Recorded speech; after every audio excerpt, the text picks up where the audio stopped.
I actually ended up getting a job in an Italian restaurant in Atlanta. You know, I was making probably $2,000 a month at this restaurant. But what the cool thing was, it would give me all day to like go through the Tai Lopez SMMA course and then like implement stuff. And then I would go to dinner. I had to be there at 4 o'clock.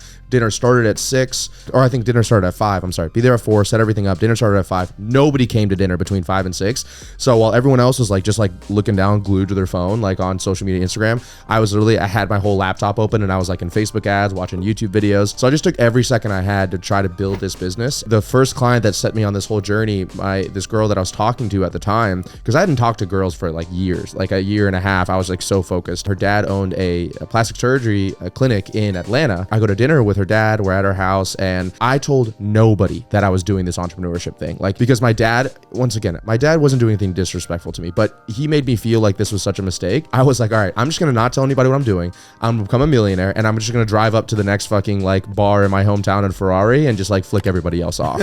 And that was like that was the dream, you know, just like you, like, oh, this old thing, you know, like this Ferrari that I have right here. So I was afraid to tell anybody. So I literally was just doing cold emailing, cold calling, which is a fucking nightmare, because ironically enough, you know, people need to know, like, and trust you.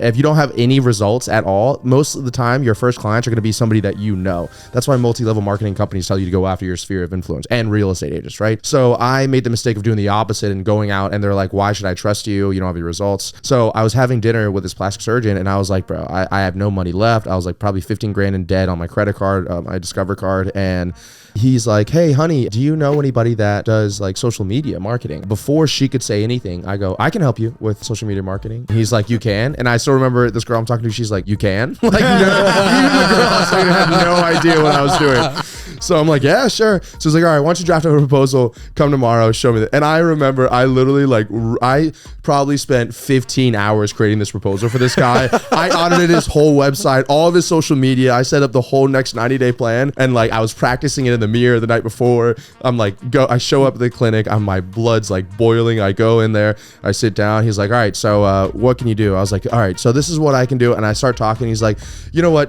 Just how much do you cost? I was like, $2,000 a month. He's like, all right, here's a check, $2,000 a month. Get started. I was like, what? And that was the first time that no like and trust factor was like, and here I was cold emailing and cold calling medical spas all across the United States, and I couldn't even get to the decision maker. And this guy didn't even bat an eye, wrote me a check for $2,000.